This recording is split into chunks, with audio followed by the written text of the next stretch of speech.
Now, the rest of the story.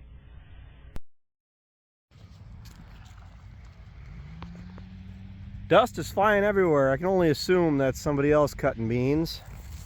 You got dust flying back there. Like I've said already, we are on the downhill slide of soybean harvest, which is perfectly fine with us. I don't believe there is any rain in the forecast yet, so this is going to be like top contender for like the best harvest we've had in the last decade. Just, you know, the weather cooperating with you, it goes so far. The beans are nice, but we are definitely getting into critical dryness. We started as early as we could this morning, and the moisture is already acting like it's 4 o'clock in the afternoon. And weeds are a lot better controlled here. We're filling carts. I already put in a call for the semi to get up here. I spent an hour and a half getting the combine ready last night.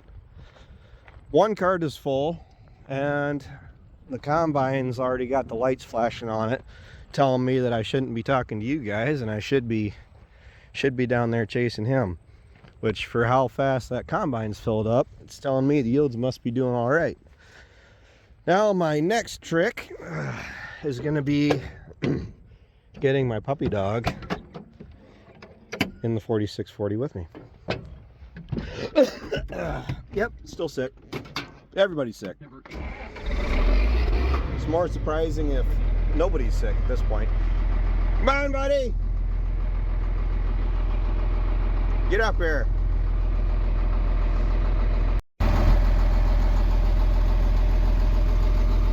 My phone just quit recording on me, so that's interesting. That's eye-opening, because I've never seen it do that before. It just shuts off. It just, whenever I get a notification on my phone, so I'm gonna have to start taking that into consideration. I'm gonna keep using my GoPro. I just gotta find it. I think it fell down between the seats in the truck. All right, you stinky boy, you need to go that way. Yep, over there. There you go. Scoot your booty over here. See, the sound guard cab is really not a place to have the dogs in here, but it's fine. All's good. If I was gonna be in here and not get out at all day, it's a little trickier, but the way things are going, we'll have this cart filled up in about 25 minutes. And I need to grind some gears and get down to the combine because it looks like he's full.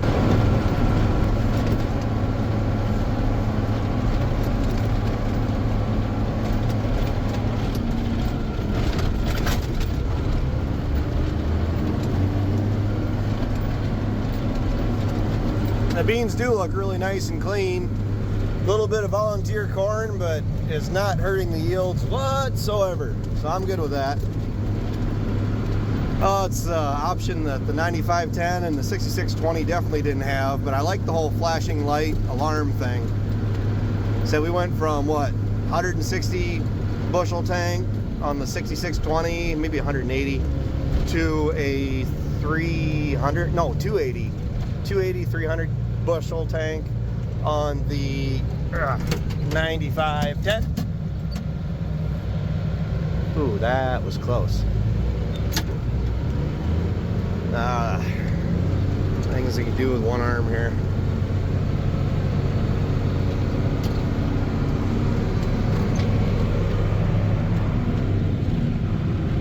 And I'm pretty sure it wasn't me, but I'm gonna go ahead and say it was probably Dale got my window dirty. These were clean. But I like getting in these bigger open fields and just you're able to get acres covered so much more efficiently.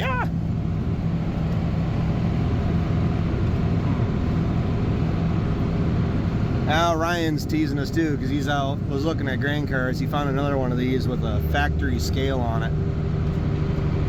And that'd be a hard one to turn down right now, but hey, I don't see us getting rid of this red one for a while, but I could see getting another one. and quit using that green one quite so much. It all takes money. And money is sometimes a hard resource to find sometimes. Oh well. So we'll be under 100 acres left to harvest by the end of the day from the looks of it. We might be getting pretty close as it is. Thing that's going to slow us down right now is if we gotta wait too long for the semi to show up.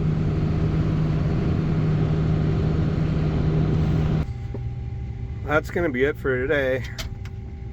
We're sub 100 acres left to go, and they're calling for a chance of rain tonight, and you know what? It's acting like it actually might do something. But on that same note, I'd say we're so dry right now that anything shorter like 2 inches of rain, I think we'll be fine. I mean, the ground is dust bowl dry. So we got a little bit throwing the semi, roll the tarps, and depending on how much rain we ultimately get, I honestly could see us still running tomorrow. Grand total, I'd say, with just the acres isn't it? It's the farms that we have left. I'd say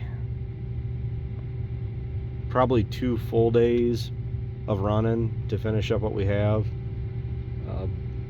Maybe 2.5.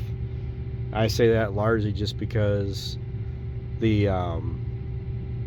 amount of turns that are left on at least one of the farms is exaggerating.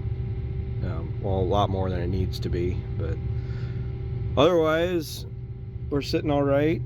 The puppy dog has been sleeping for a couple hours now, and that's what happens when you have a dog that is spoiled rotten, that's used to riding in the cab.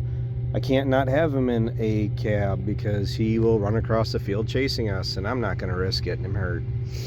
So that's all I got for the second to last day of harvest. I mean, if we really push the beans through on the next farm, I mean, I don't have very high hopes for yields. They've actually been kind of falling off here since when we started. It's just they're getting so dry. We're down to single digits, and we're fighting to see. We're hardly seeing 12% at 9 o'clock in the morning. So it's all fun. And believe it or not, I almost say we're gonna wait on corn a little bit, give it a chance to dry, and do some odd jobs that we were planning on doing before bean harvest. We'll see how that all shakes out, because while we got good momentum going right now with getting the beans out. I mean, we were not quite halfway done before the 1st of October, but I think the corn will go by just the way things are set up this year. Corn will actually fly through fairly quick, especially if corn is dry. I've been hearing a lot of longer day maturity corn, like 108 day, 114 day, with the amount of heat, and we've had some pretty windy days here the last couple days, where they're saying those hybrids are down to the 22% moisture range, and we're hearing that some that are like 100-day varieties maturity are down like to 17%. And last year, November 1st, we were still dealing with corn that was 27%. That's way too wet. It seems how when dry corn is 15. So there's not a whole lot of meat left on the bone when you're drying it down from 27% down to 15%. All in all, we're doing good. Only had to buy 2 parts for the combine so far, for the bean head, and we'll get those on in the morning. The one literally just fell off. But thankfully for the farmer fixes, as in just run it and until it quits working. Well, it's still able to do its job. We were able to keep running for the last hour and a half, 2 hours. That's it for tonight's video. Thanks for watching, guys. Thanks for tuning in. I got my voice back. I'll talk to you later.